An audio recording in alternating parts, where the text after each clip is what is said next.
Hopcast. Thanks for joining us, everybody. I'm Brad Chmielewski. My name is Ken Hunnemeder. We're back in the suburbs. On location. And we're here at the Rock Bottom Warrenville for the first annual Pop Fest. Right. So, we just grabbed beers because that's the first thing that we do. Right. And then there's popcorn with the beers. We don't have any popcorn yet, but don't worry, we'll get some. We will get some. And hopefully we'll be talking to everyone involved. We've got some brewers, we've got some popcorn makers, and it's a pretty cool event. Right, and the event's for the first ever malt liquor popcorn beer. Yeah, so instead of using grain, you use popcorn. Who'd have thought? But Davin over here at Rock Bottom thought it would be a great idea, and so far, I agree. So let's pop to it. All right. Oh.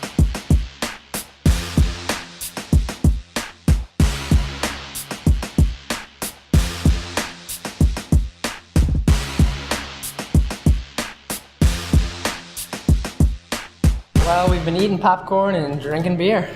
I don't know a better way to spend an afternoon, but this is quite a treat that we have. Thank you so much for joining us. We have Davin here from Rock Bottom here in Warrenville, and he's come up with quite an interesting beer. Why don't you tell us about this? It's the first ever popcorn beer? It's the world's first popcorn malt liquor.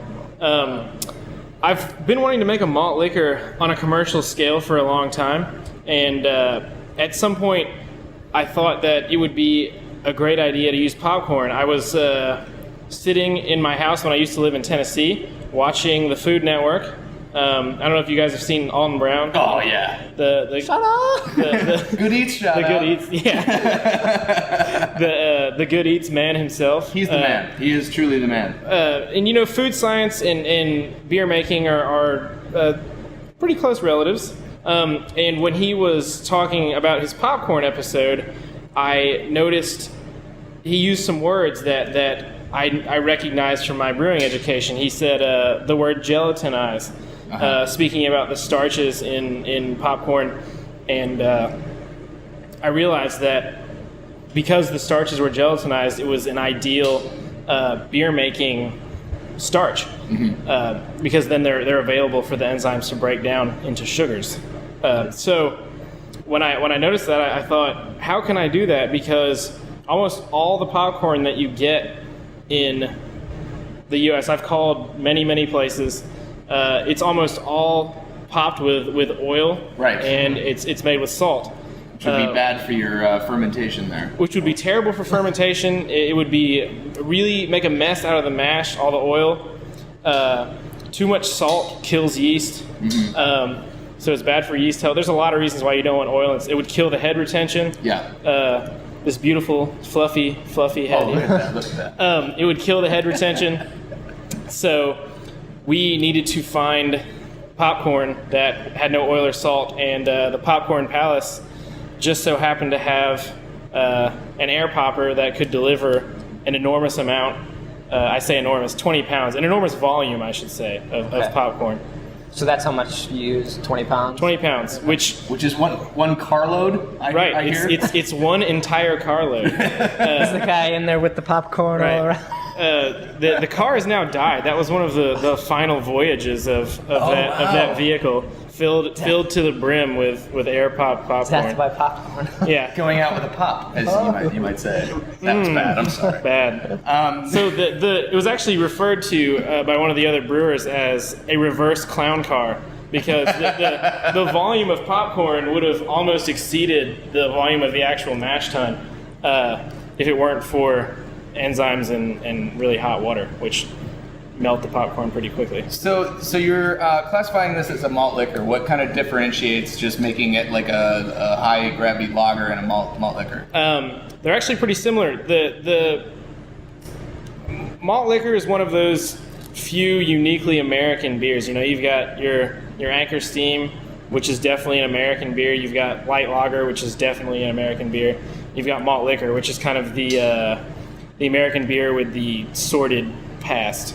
I think it gets a bad rap, but as my dad often told me in the past, I guess when he was growing up, the malt liquors a lot of times were some of the better beers that were produced because they had a higher amount of malt and a higher amount of adjuncts, so they were a bit costlier for the. I keep nailing this thing right here. Or a little bit more Creating your own sound effects. Or a little bit more costly to produce, and by that logic, a little bit higher quality. So that was one of his preferred drinks. So a malt liquor is a higher gravity lager that almost always involves an adjunct, usually corn, and in this case, popcorn. So what would you say, like, a lot of people out there, big breweries and small sometimes are using corn, but what was the difference between using just regular corn and popped corn? Well, popcorn is a different variety of corn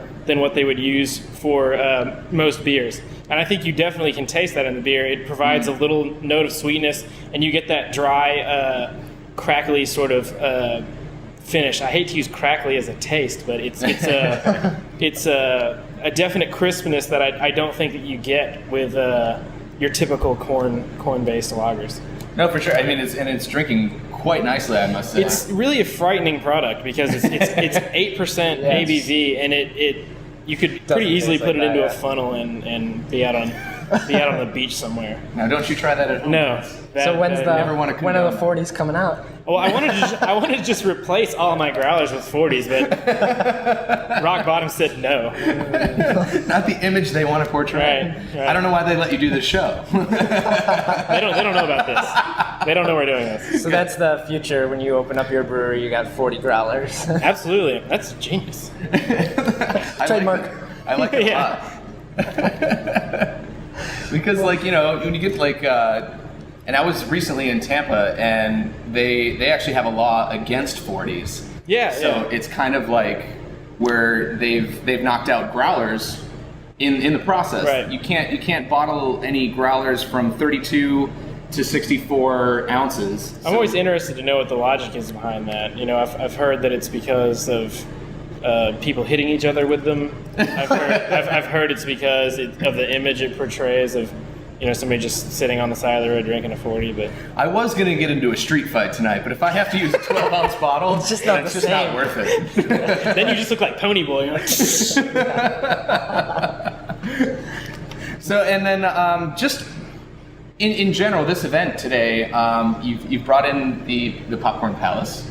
right. And they've made a lot of different kinds of different popcorns that have been delicious. And of course, you have a lot of your friends here pouring different beers. Sure. What's it been like to work with those guys over there? They're kind of a local company too. It's been fantastic. They've been very responsive and extremely helpful.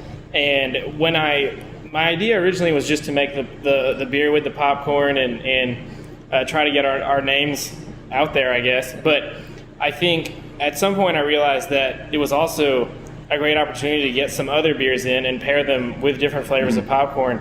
I don't think it's a food pairing that people think about too often, but because of popcorn's versatility and beer's versatility, it's really easy to find beers and popcorns that go wonderfully with one another.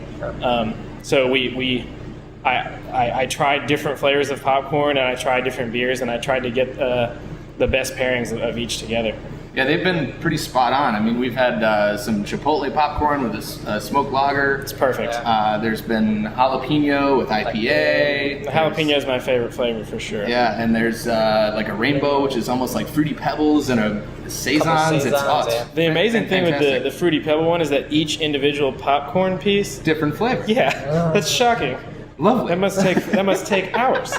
That's just the kind of effort they go through at the Popcorn Palace. Well, I picture them doing fondue, just taking one piece of popcorn and dip it in one flavor and put it out to dry. Well, I say we go over and talk some popcorn now. Yeah, indeed. We've talked beer, let's do some popcorn. Cheers, thanks for joining us.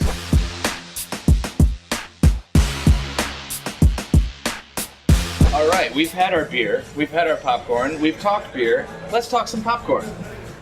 We are here joined by the esteemed members of Popcorn Palace. Thanks so much for joining us, guys. Oh, no pleasure. How has this process been for you guys? Like, did you even think something like this was possible before Davin showed up and asked you to be a part of it? Honestly, I never thought that you could make beer using popcorn. Yeah. So when he contacted me, I was like, oh yeah, I'm interested in doing this. This is such a unique opportunity for us to promote our product and our brand name. And I was like, definitely, just let me know what you need. And so you're a local company. Where are you based out of again? Oh, we're located in Schiller Park, Illinois. Schiller Park. We also have a retail store in Naperville, Illinois that we just recently opened. Okay, and this is all like gourmet stuff. You guys are the real deal, handmade and all that. And you make quite an assortment of different styles of popcorn that we've been pairing with the beers today. Tell us about some of these. Like we've been the chipotle and the jalapeno and everything has been fantastic. There's so many flavors to choose from. Yeah. In total, we have around 32 flavors, but we promote 27 all year round. For this particular event, some of our highlighted specialties is the chipotle cheese. We have a chocolate fudge brownie. We have our Chicago-style popcorn. We also have our caramel nut. And what kids like the most is the rainbow popcorn. That's what our fans like the most. It's definitely unique. Well, we're drinking Saison and eating rainbow popcorn. Of course, we run into all our old buddies there. And then we ran into Jared Rubin. So thanks for talking to us. My pleasure. Of course, from Goose Island over on Clybourne. But you've got something really special going on. We're drinking a rhubarb Saison, which is the first installment of your new series of beers. That's right. We're doing a farmers market series over at Goose Island, Clybourne. Basically, what we're going to do is every Saturday I'll go to the market with our chef Andrew. We'll both pick the same ingredient. This week we picked, rhubarb. We took 4 pounds of rhubarb, reduced it down with some sugar, got rid of a little bit of the tartness, really balanced it with the Saison yeast. Put elderflower, hibiscus, and chamomile. Oh. And We've got a lot of things going on in this one. we think we achieved some balance, but you'll have to come over to the brewery and try it out. So we'll showcase these farmers market series every Wednesday after the farmers market's done around 2 p.m. Okay. It'll be one keg, one ingredient, one farm, one farmer. So this next Wednesday will be blueberries from Peter Klein's Seedling Farms. And I'm going to do that in Imperial IPA. So it'll be a black and blue Imperial IPA. Great. So it's planned out before. Each one's planned out. So you Well, I don't know tell until them. Saturday. Okay. Oh, so You just gotta go to the market. see what's fresh. That's it. It'll be one keg, so it's as fresh as possible. So how you said you're kind of like boiling this down with the rhubarb. Like you can't just really throw that into your boil. Well, like, how do you approach that? everyone as far as you brewing could goes? if you'd wanted to, but I'm a believer of putting those kind of ingredients in cold environments. With hot temperatures, I believe it brings out astringencies that might be unnecessary. What I'm trying to achieve. So for me, I like to infuse it cold. Because rhubarb is pretty tart to begin with. It's incredibly tart, and if you don't reduce it down with a little bit of sugar, you get a tart bomb. And Okay. That's not what we're trying to achieve here. Balance. It's very much balanced. I mean, it's got a nice tartness, but it's a pleasant balance with that tartness along with the rest of the Saison yeast and malt. It's really, really nice beer. Yeah. So. Thank you. Nice Cheers. job, man. Yeah. As always. Good job. Cheers. And be sure to head over to Goose Island Clybourne and see what else. Always they got. interesting stuff with the culinary master and the brew guy.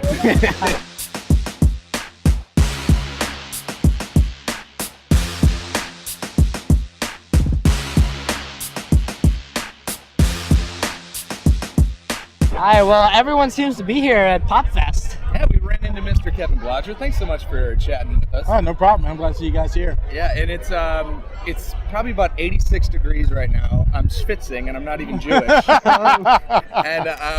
so I can't think of a better way to spend an afternoon than having some Pilsner. I mean, you guys are out here at Gordon Biersch. Yep. Make lagers, and this is kind of like your classic Pilsner, and it's paired with black pepper and sea salt. Yeah, so definitely. it's like the classics of everything. Definitely. You know, first of all, let me say I'm glad to see an event in the suburbs that I don't have to drink and drive to get home. Not that I do that regularly. Can't condone that at all. Yeah, not at all. But it's nice to have some events in the suburbs. Yeah, my Czech style pills is paired with the sea salt and cracked pepper popcorn. I think it's a perfect pairing. You get the nice hoppiness from the pills, and then it blends really well with the salt and the pepper and the popcorn. So I'm glad to see it. Did you pick the popcorn? Did you No, I let Davin do that, Okay. and he did a really good job on it. I just brought some beer and came over, and so I'm Just doing what you do. Yeah, I'm loving the pairing. I think it turned out really well. Yeah, I want to say this is probably one of the more spot-on pairings. Yeah. They've all been really good, but this one just like really, really close. Yes, You know what I mean? you drink the beer, you get a little bit of the size hops from the Czech pills, Yeah. and then you get that popcorn and that salt, and they just seem to meld so well together. So I'm happy, and I can't There's complain. that awesome like Pilsner flavor that you always get. Yep. And that with fresh peppercorn is just phenomenal. Yeah, it's So- amazing.